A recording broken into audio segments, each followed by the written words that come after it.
नमस्कार, मैं हूं आपके साथ प्रीति और आप देख रहे हैं बिहार न्यूज। खबरों की शुरुआत सहरसा से करेंगे।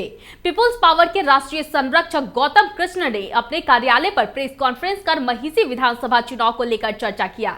इस दौरान उन्होंने महिषी विधानसभा क्षेत्र से राजद के टिकट से चुनाव लड़ने की दावेदारी पेश की है। उन्होंने कहा कि नेता प्रतिपक्ष तेजस्वी यादव से मुलाकात कर उन्होंने महिषी विधानसभा क्षेत्र से राजद प्रत्याशी के रूप में दावेदारी पेश की है। मीडिया से बातचीत के दौरान उन्होंने कहा कि महिषी विधानसभा क्षेत्र में अनेक समस्याएं हैं और उन्हीं समस्याओं को लेकर जनता के बीच वो जाएंगे। श्री तेजस्वी यादव जी से मिला हूँ, कई बार मिला हूँ और बेहतर आश्वासन मिला है वहाँ से।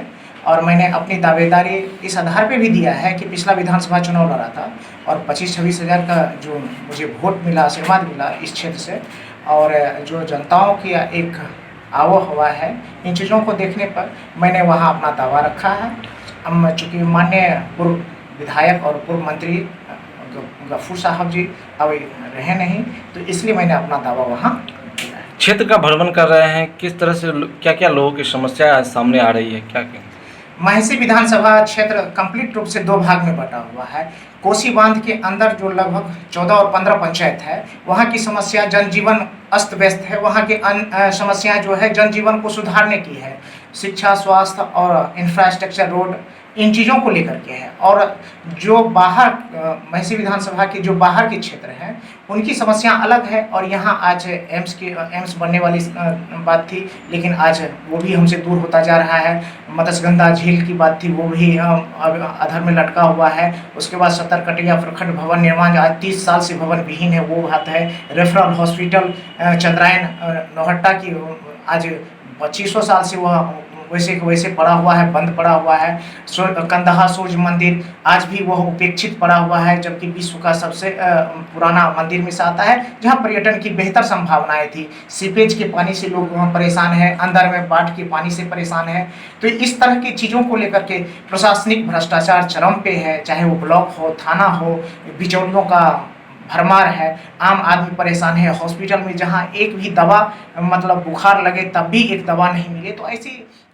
कांग्रेस पार्टी के किसान सेल के जिला अध्यक्ष अफाक करीम सिद्दीकी ने कांग्रेस पार्टी का साथ छोड़कर अपने सैकड़ों समर्थकों के साथ जन अधिकार पार्टी का दामन थाम लिया है।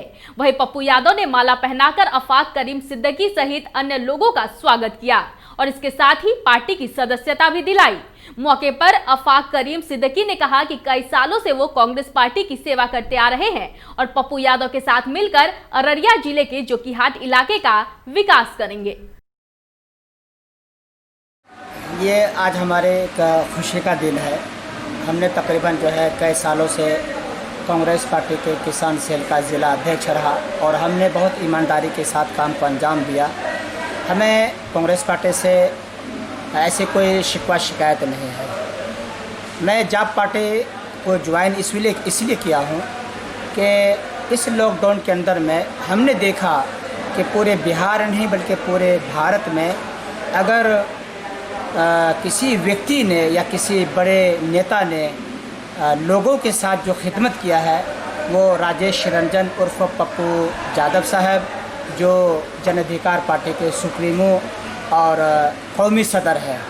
उनके काम से प्रभावित होकर और उनके काम को लगाव देख करके हमारी आत्मा और हमारे दिल ने ये फैसला किया कि हम अगर इनके साथ मिलकर के काम करेंगे तो ऐसा लगता है कि हम अपने इलाके के लिए और अपने जो है ये सीमांचल जो हमारा बिल्कुल सैलाब ज़दा इलाका है और मज़दूर तबका का इलाका है, हम इनके लिए कहीं न कहीं कभी न कभी जा कर के एक अच्छा काम को अंजाम देंगे।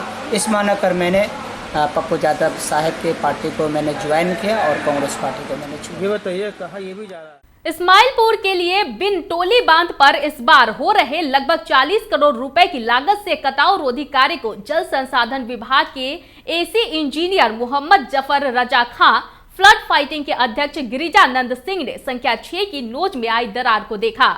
अभियंताओं की टीम ने इस पर संख्या 6 का निरीक्षण किया। इस दौरान नोच पर दरार की जगह पर कुदाल से मिट्टी खोदकर बोरे से ढक दिया गया था, जिसे अभियंताओं ने खोदने को कहा। उसके बाद इस पर की थोड़ी सी खुदाई कराने के बाद दरार दिखी, जिसे मौके पर ही अभियंता को दुरुस्त करने का निर्देश दिया गया। दिशा निर्देश यहाँ के स्थानीय अभियंताओं को दिया गया है कि इस पर के सभी एप्रन का लेवल दिन में 2 बार, सुबह 8 बजे और शाम 4 बजे का एक रजिस्टर मेंटेन करेंगे, जिसको अध्यक्षाक्षी द्वारा समय समय पर जिसका अवलोकन किया जाएगा और जिससे इस पर की अद्यतन स्थिति की जानकारी मिल सकेगी। हम आधिकारिक रूप से किसी तरह का स्टेटमेंट देने के लिए अधिकृत नहीं है, ठीक है जी। तो फिर सर जो खबर पे आए थे तो इसमें सेटलमेंट क्रैक नज़र आया। उस सेटलमेंट क्रैक को जो है वी शेप में कटवा करके और अच्छे से रैमिंग करा करके दुरुस्त करा दिया गया है। इस पर को किसी तरह का कोई तत्काल कोई खतरा नहीं है, इस पर पूरी तरह सुरक्षित। पदाधिकारी क्या आश्वासन दिया आपको?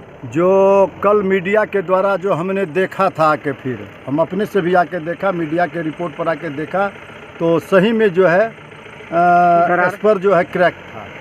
और आज एससी साहब, एग्जीक्यूटिव इंजीनियर, ये सारे लोग आए हुए थे और उसको ठीक करने का आदेश देकर गए हैं।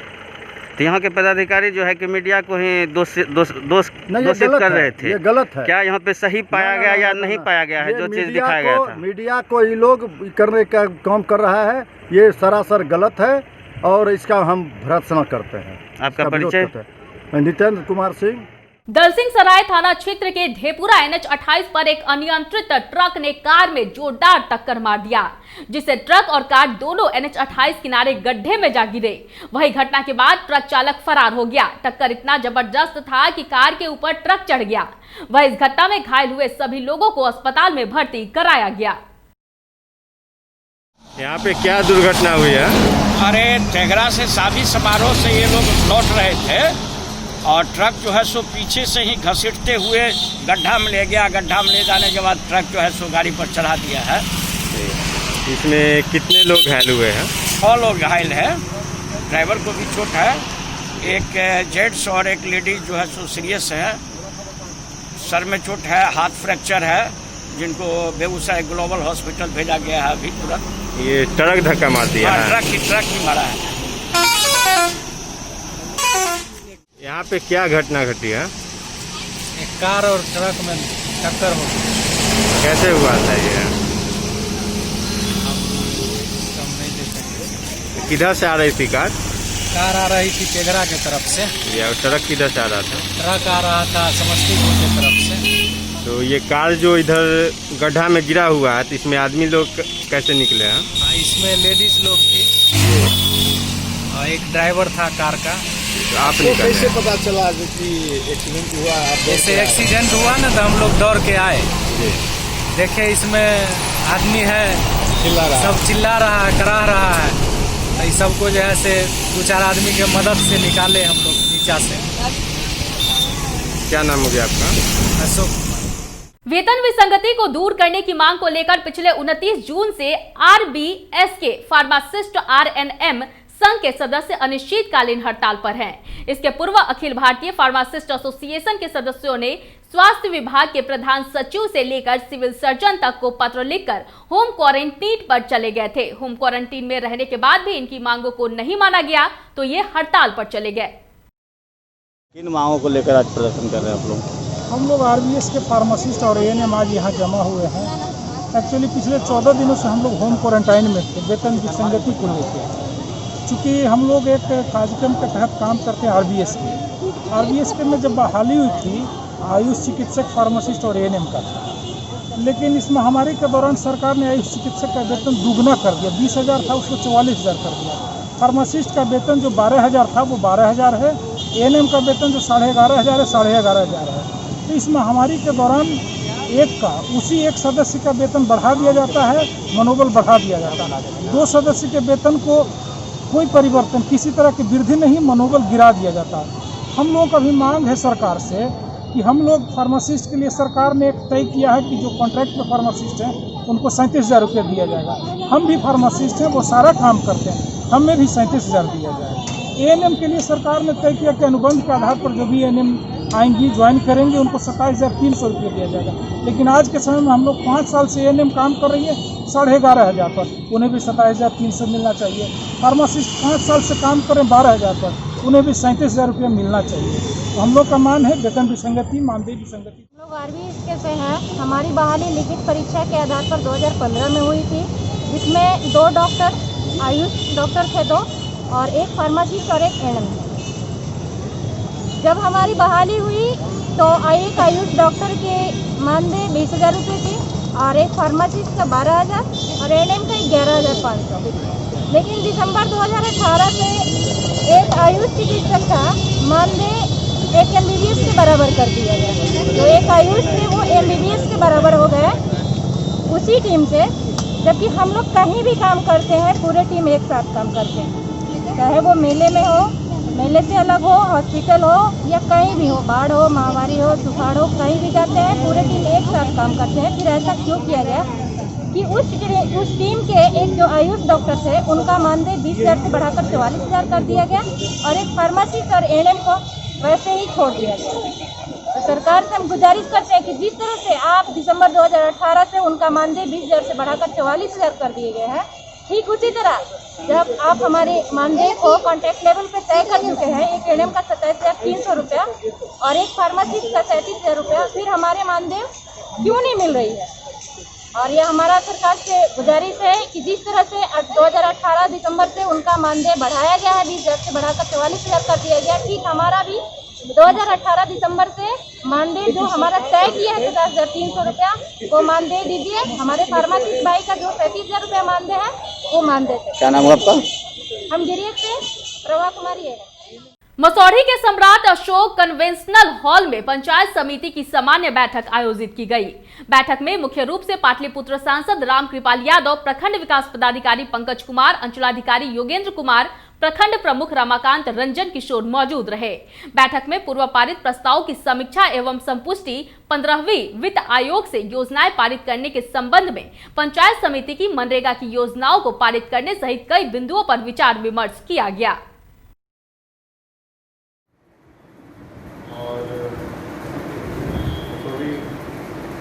के माननीय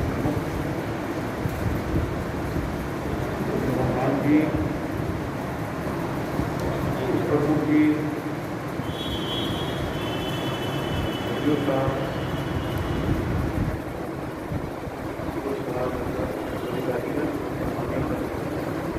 सभी माननीय सबसे पहले पूरे प्रखंड के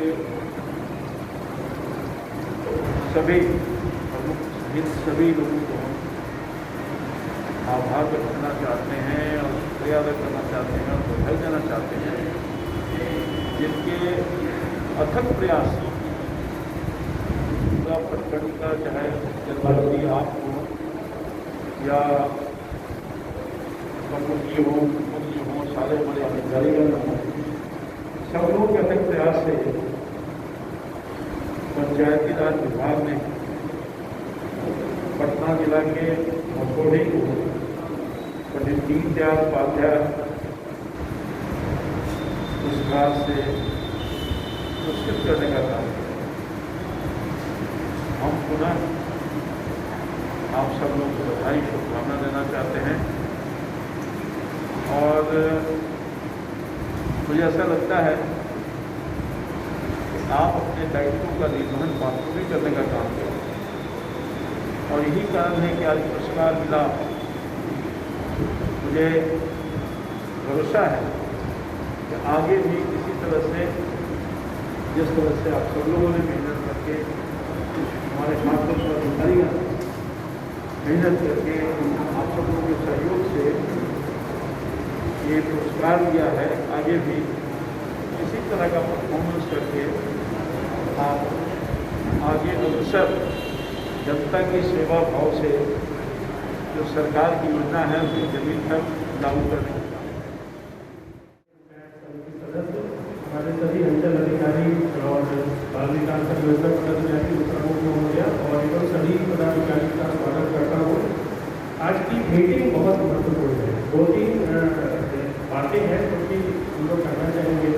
पहले तो जो डायरेक्टली आप लोग करते हैं 15वीं वित्त आयोग में कुछ नए प्रावधान है और पंचायत को और पंचायत समितियों का कुछ उसमें दायरा तय किया गया है कि जब भी कोई नई योजना आती है तो बहुत ज़रूरी है कि हम लोग उसके जितने भी मानदंड है, मोदी सरकार की टिप्पणियाँ हैं, उसके आलोक में कार्य करें, क्योंकि पहली योजनाएं जो चल रही होती है वो दूसरी योजनाएं से थोड़ी भिन्न होती है। और सिर्फ पैसे का मामला नहीं है, वो मामला है कि कौन सा कार्य पंचायत करेगा, कौन सा कार्य पंचायत समिति करेगा, कौन सा कार्य जिला परिषद करेगा। तो ये चीज़ बहुत अच्छे तरीके से 15वीं वित्त आयोग में इसको डिफाइन किया गया है। और मैं चाहूँगा कि आप लोगों को इसके बारे में कुछ जो बेसिक जानकारी है वो उपलब्ध कराएं। सबसे पहले तो ये फाइनेंस कमीशन काफ़ी स्टडी करता है और एक लंबी मीटिंग के बाद वो तय करता है कि कौन सा इंस्टीट्यूशन जो है हमारा वो कार्य किस काम के लिए उपयुक्त रहेगा। तो ये जो डिफेंस फाइनेंस कमीशन है इसने 3 भाग में डिवाइड किया है जो कि राशि आती है। पहले आप लोगों को पता है कि फाइनेंस कमीशन की राशि सिर्फ 2 एक ही लेवल पे जा रही है। 14वीं में आप देखेंगे कि जो स्टेटस था कि जिला परिषद का कुछ फंड आ रहा था, कुछ पंचायतों में जा रहा था, ठीक है, और थोड़ी बहुत जो राशि है वो आपके स्थापना में हो जाती है और पंचायत समिति को तौर पर कोई राशि नहीं मिलती। तौर पर ज़्यादातर ग्राम पंचायत को नजदीक जा रहा है। आप लोगों ने बहुत अच्छा काम किया, जिससे योजना को किया। लेकिन कमीशन में अभी क्या है कि तीनों क्षेत्रों को डिवाइड कर दिया गया है। मतलब ग्राम पंचायत को 70 से 85% की राशि मिलेगी। और मेरे लिए ये आप लोगों के बीच का विगत 3 वर्षों से मैं आप लोगों से जुड़ा रहा, जो मेरा अंतिम बैठक है आपके साथ। मैं एक अच्छा अनुभव आपके साथ लेके जा रहा हूँ। आज की इस बैठक में जैसा कि हमारे प्रमुख महोदय ने और संगठन विकास पदाधिकारी ने आज जो भी एजेंडे पे आज की बैठक के मुख्य उस पर बहुत ही विस्तार से अपनी बात रखा है। मैं 2-3 बिंदु पर चाहूँगा कि मैं चर्चा करूँ, आपको समझ आपकी बात को रखूँ। खास करके आज जो हमारा जैसा कि बताया गया कि सेरात है, सेरात के बारे में मैं अपनी बात रखूँगा कि बिहार सरकार ने कैबिनेट से जो डिसीजन लिया है भाई जो भी अब सेरात है वो सरकार स्तर से उसका डाक नहीं होगा। अब वो हमारा 3 टियर जो पंचायत स्तरीय जो संगठन है वो अब सेरात इसका जो लेवल है उस अनुसार 3 टियर पंचायत स्तरीय जो हमारी कमेटी है उसके द्वारा होगा। के लिए भारत सरकार देती है वह मसौरी पंचायत समिति को प्राप्त हुआ। 2018-19 का दीनदयाल उपाध्याय ग्राम पंचायत सशक्तिकरण राष्ट्रीय अवार्ड से हमारी मसौरी पंचायत समिति को अवार्डी घोषित किया गया है। निश्चित रूप से हम लोगों ने लगभग 4 सालों में अच्छा काम किया। ये बैठक इस वर्ष हमारी पहली बैठक है और कोरोना संक्रमण के बाद लॉकडाउन हटने के उपरांत ये हमारी पहली बैठक है, इसलिए बहुत महत्वपूर्ण है। हमारे जितने फील्ड फंक्शनरीज़ हैं, पंचायत के जनप्रतिनिधि हैं, पंचायत सचिव हैं, पंचायत समिति के मेंबर हैं, उन लोगों को फिर से सेंसिटाइज़ करने के लिए, क्योंकि इस कोरोना महामारी में क्योंकि पता है कि हम लोग को काम भी करने हैं और लोगों को सेफ्टी और सिक्योरिटी भी देनी है। तो प्रथम बिंदु तो यही है कि कोरोना में जो जो कार्य किए जाने हैं और इन लोगों को क्या क्या एहतियात बरतनी है ताकि हमारा क्षेत्र संक्रमण से बचा रहे, और अगर किसी तरह से कोई संक्रमित व्यक्ति आता है तो उसको कैसे केयर किया जाए। दूसरा, 15वीं वित्त आयोग की अनुशंसा के आलोक में अभी पंचायतों को और पंचायत समिति को भी राशि प्राप्त हुई है। उसमें जो दिशा निर्देश हैं उन दिशा निर्देश के बारे में हमारे सभी प्रतिनिधियों को जागरूक करना, और ताकि कैसे इसमें कार्य होगा इसमें भी ये काफ़ी इम्पोर्टेंट रोल रहेगा। सिर्फ अभी राशन कार्ड का वितरण होना है, उसमें भी इनके रोल्स को हम लोग डिफ़ाइन करेंगे, और उसके साथ जो भी इनके मन में कोई शंका है उस पर हम लोग डिस्कस करेंगे ताकि जनप्रतिनिधि और प्रशासन के बीच में एक जो संबंध है वो बना रहे और संवाद स्थापित हो, और ताकि हम लोग फिर से जो कार्य करने हैं, विकासात्मक कार्य हैं या फिर जो भी हेल्थ संबंधित कार्य हैं, उसको हम लोग अच्छे तरीके से कर पाएँ। नहीं, 15वीं वित्त आयोग है, 14वीं ऑलरेडी चल रही है, 5म वित्त आयोग ऑलरेडी चल रहा है, ठीक है, तो उससे संबंधित भी मामले यहाँ पे डिस्कस किए जाएंगे। एक्चुअली जैसा कि आपको भी जानकारी है कि आज हमारा मसौड़ी प्रखंड के पंचायत समिति स्तर पर आज हमारा ये इस वित्तीय वर्ष का पहला बैठक है, जिसमें बहुत सारे एजेंडों के साथ ही कोरोना से संबंधित भी एजेंडा है। उस एजेंडे में मुख्य रूप से जैसा कि आपने अभी उल्लेख किया कि हम लोगों ने खास करके मई महीने में जो हमारे अप्रवासी मजदूर बाहर से सरकार के माध्यम से जो लाए गए थे, जिनको हम लोगों ने प्रखंड स्तरीय क्वारंटाइन सेंटर में उनका आवासन और भोजन की समुचित व्यवस्था किया था आपदा के प्रावधान के तहत, वो तो बहुत ही सक्सेसफुल रहा। सबका सहयोग समर्थन मिला प्रशासन और आम जनता जनप्रतिनिधियों का, और वो सफल कार्यक्रम रहा। आज हम लोग आज की इस समिति की बैठक में भी हम लोग खास करके जिस तरह से आप देख ही रहे हैं कि देश में कोरोना का संक्रमण बहुत तेज़ी से फैल रहा है, चूँकि सरकार ने लॉकडाउन अनलॉकडाउन की पीरियड चल रहा है, तो इसी स्थिति में सोशल डिस्टेंसिंग को और कोरोना से उसके संक्रमण से उसके प्रभाव से दुष्प्रभाव से कैसे बचा जा सकता है, आज हम लोग इस पंचायत समिति के बैठक के माध्यम से हमारे जो भी माननीय जनप्रतिनिधि मुखिया और हमारे पंचायत समिति सदस्य जो आज इस बैठक में शरीक हुए हैं, हम लोग चाहेंगे प्रशासन की तरफ से कि भाई उनको ये मैसेज हम लोग दें, ताकि ये हमारे एक मेन ट्रेनर के रूप में हमारे आम जनताओं के बीच में जाकर उन्हें सजग सचेत और जागरूक करें और कैसे कोरोना से बचाव हो सके उसके बारे में वो बताएंगे। राष्ट्रीय जन संभावना पार्टी के राष्ट्रीय अध्यक्ष उपेंद्र सहनी और कार्यकारी प्रदेश अध्यक्ष विजय कुमार राम प्रेस वार्ता कर कहा कि एनडीए गठबंधन में लोक जनशक्ति पार्टी को मान सम्मान नहीं मिल रहा है, बार बार उन्हें जलील किया जाता है और इसीलिए उपेंद्र सहनी ने पार्टी की ओर से सलाह दिया है कि जहां पर मान सम्मान नहीं मिले उस गठबंधन को त्याग कर देना चाहिए। जैसे झारखंड और दिल्ली विधानसभा में एक भी सीट उन्हें गठबंधन में नहीं दिया गया, लेकिन महागठबंधन ने राजद को झारखंड और दिल्ली में सीट दिया। लोजपा का मान सम्मान और इज्जत नहीं मिल रहा है। एक कहावत भी है, गुण मिले तो गुरु बनाओ, चित्त मिले तो चेला, मन मिले तो मित्र बनाओ, बनना रहो अकेला। यानी जहां पर मान सम्मान न मिले वहां पर रहना उचित नहीं है।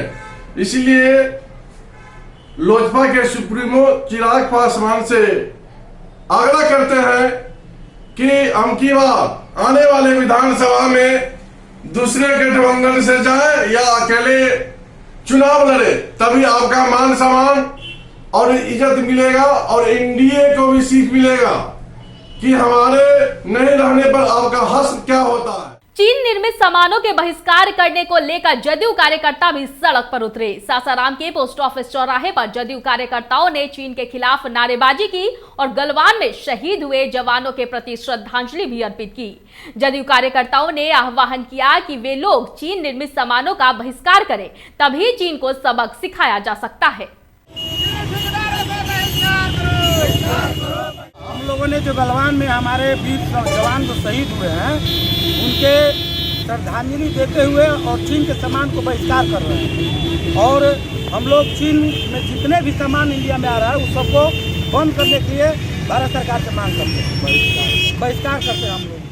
शिवहर जिले के तरियानी प्रखंड क्षेत्र के माधोपुर छाता पंचायत के माधोपुर वार्ड नंबर 14 में 55 वर्षीय शीला देवी की मौत वज्रपात से हो गई है। वहीं तरियानी छपरा थाना क्षेत्र अंतर्गत 65 वर्षीय रामदेव पासवान की मौत वज्रपात गिरने से हो गई। वहीं दोनों मौत की पुष्टि जिला प्रशासन ने भी कर दी है। डीएम अवनीश कुमार ने अधिकारियों को पीड़ित परिवारों को सहायता राशि देने का निर्देश दिया है। देश के गरीबों को कोरोना काल में राहत प्रदान करने और वन नेशन वन कार्ड योजना लागू करने की पीएम घोषणा पर विपक्षी तंज को लेकर बिहार भाजपा ने बड़ा सियासी पलटवार किया है।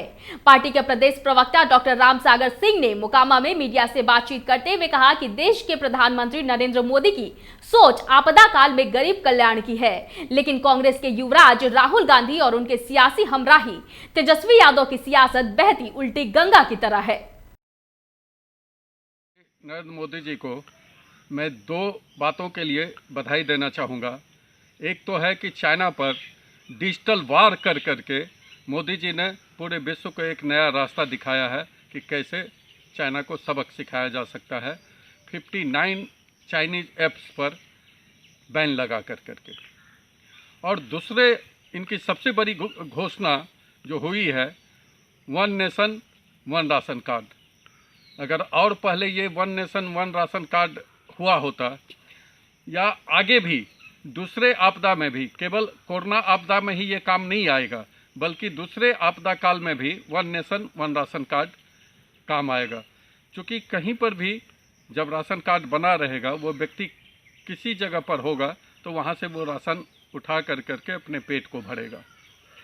और मुझे तो विपक्षी के बुद्धि पर तरस आती है कि जब ये घोषणा किया गया है 80 करोड़ 90 लाख लोगों को इस घोषणा से लाभ मिलने जा रहा है, गरीबों को, तब राहुल जैसे नेता इस पर तंज कसते हैं और इसको मानते हैं कि तू इधर उधर की बात न कर।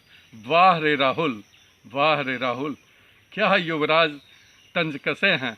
इनको गरीबों के कल्याण की बात होती है, अनाज देने का, पेट भरने का बात होता है। गरीब लोग भी छठ, दीपावली और दशहरा भरपेट भोजन कर के मनाएं, इस पर इनको अच्छा नहीं लगता है, तभी तो ये तंज कसते हैं इस तरह की घोषणा होने के बाद। ऐसे राजनीति से लोगों को संन्यास लेना चाहिए। और इनके साथ ही हमारे बिहार प्रदेश के भी विपक्ष के नेता तेजस्वी यादव उन्हीं के कदम के पीछे कदम ताल किए रहते हैं।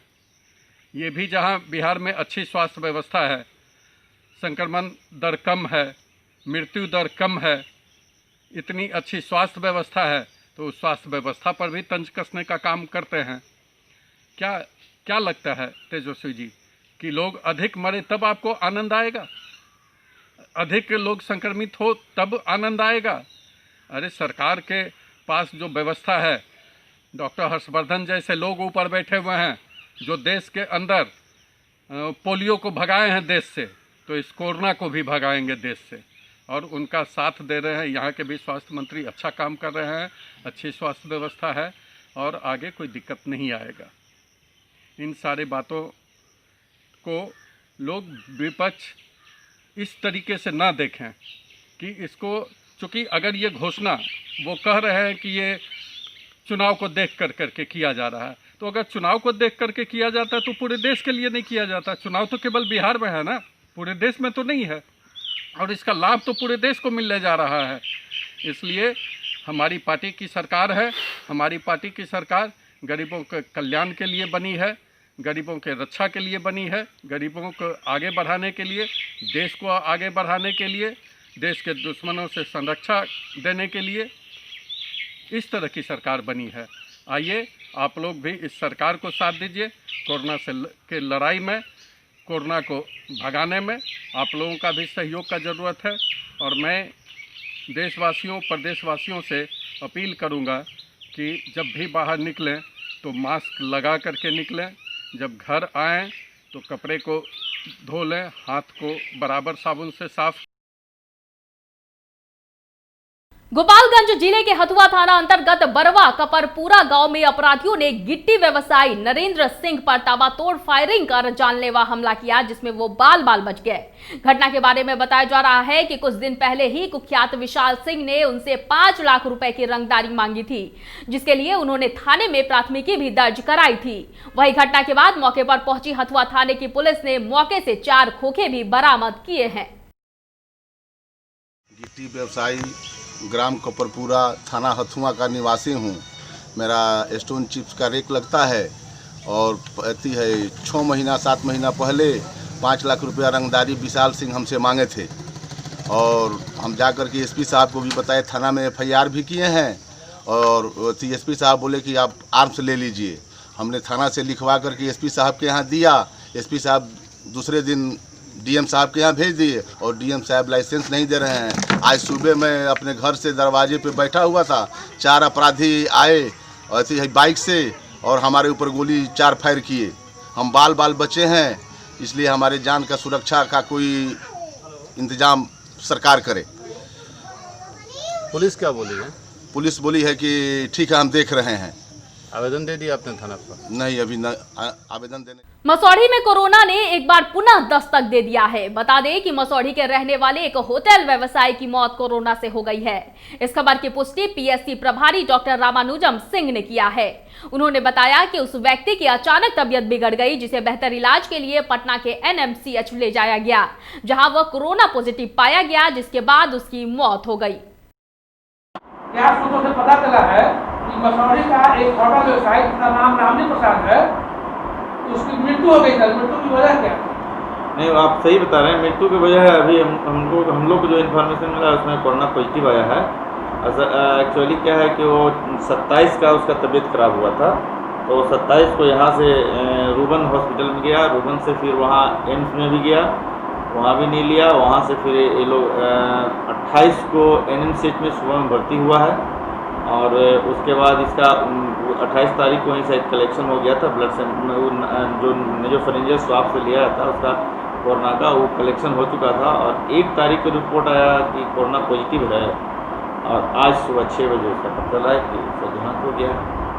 उसकी मृत्यु हो गई, तो अब आपके द्वारा उसके परिवार के सदस्यों को क्या किया जाएगा? अभी तो हम लोग को अब सबसे पहले तो उसको ये है कि मिठाई की दुकान था, किराना दुकान भी था उसका, तो सबसे पहले तो हम लोग उसका जितना भी फैमिली मेम्बर है सबसे अभी हम लोग बात भी कर रहे हैं। उसका जो भी फैमिली का मेम्बर जो उससे कांटेक्ट में रहा, सबका हम लोग कांटेक्ट लिस्ट भी बना रहे हैं। तो सबसे पहले तो उसका जो सबसे नज़दीक में रहने वाला जो रहा इधर 10 दिन 15 दिन से, सबको हम लोग होम क्वारंटाइन में डालेंगे और सबको हम लोग जांच करवाएंगे। और उसको उसके जो दुकान से जो अब दूसरा है कि उसके दुकान से कौन कौन सामान इधर फिलहाल कुछ दिन पहले जो लिया है उसका भी हम लोग ट्रेस करेंगे। अगल बगल जो भी है वहाँ भी ट्रेस करने की कोशिश करेंगे, उसका भी कॉन्टैक्ट लिस्ट बनाएंगे। क्या लगता है सर कि अब उस जगह जो है खास जगह जहाँ उसका होटल है या उसके आसपास है, उसको सील किया जाएगा क्या? हाँ, सील तो करना जरूरी है। सील तो हम लोग करने जा रहे हैं, सील करने जा रहे हैं। बात करें मधुबनी की, तो प्रधानमंत्री आवास योजना अंतर्गत वर्ष 2014 से पदस्थापित 21 ग्रामीण आवास पर्यवेक्षक एवं 14 लेखा सहायक का स्थानांतरण रैंडमाइजेशन के माध्यम से किया गया है। ये सभी कर्मी विगत 6 साल से एक ही प्रखंड में पदस्थापित थे। इन सभी कर्मियों को 3 दिनों के अंदर प्रभार का आदान प्रदान कराने का निर्देश दिया गया है। मुजफ्फरपुर समाहरणालय सभागार कक्ष में जिला निर्वाचन अधिकारी डॉक्टर चंद्रशेखर सिंह ने सभी पार्टियों के जिला अध्यक्ष के साथ चुनाव से संबंधित ईवीएम मशीन और वीवीपैट संबंधित सारी जानकारी देने को लेकर सर्वदलीय बैठक बुलाई। इस दौरान सभी ने ईवीएम मशीन और वीवीपैट से संबंधित सारी जानकारी प्राप्त की। मुंगेर जनपद के संग्रामपुर में गश्ती के क्रम में अवैध बालू खनन की सूचना मिलने पर मौके पर पुलिस के पहुंचते ही ट्रैक्टर लेकर भागने का प्रयास करने लगे। पुलिस के द्वारा गाड़ी रोकने पर वहां 25 से 30 की संख्या में पुरुष इकट्ठा हो गए और पुलिस कार्रवाई का विरोध करने लगे। पुलिस पदाधिकारी के द्वारा काफी समझाने के बावजूद भी उपद्रवी शांत नहीं हुए और पुलिस दल पर पथराव करने लगे, जिससे पुलिस कर्मियों को चोटें भी आई। वहीं इस संबंध में पुलिस जांच पड़ताल कर आवश्यक कार्रवाई करने में लगी हुई है। कल शाम को जब हमारी गश्ती गाड़ी संग्रामपुर थाना की गश्ती गाड़ी जब वहाँ पर गश्ती कर रही थी तो उन्हें पता चला कि 2 इलेक्ट्रिक ट्रैक्टर बालू लेकर के जा रहा है। उन्होंने उनको पीछा किया, पकड़ा और उनको पकड़ने का प्रयास किया, लेकिन वो छुड़ा करके भाग गए। बाद में पता चला कि लोगों ने वहाँ पे पुलिस की गाड़ी पर भी पथराव किया। फिर उस पर केस किया गया है, 12 लोगों पर केस हुआ है। इस वक्त की खबरों में फिलहाल इतना ही। मुझे दीजिए इजाजत, लेकिन देखते रहिए बिहार न्यूज। नमस्कार।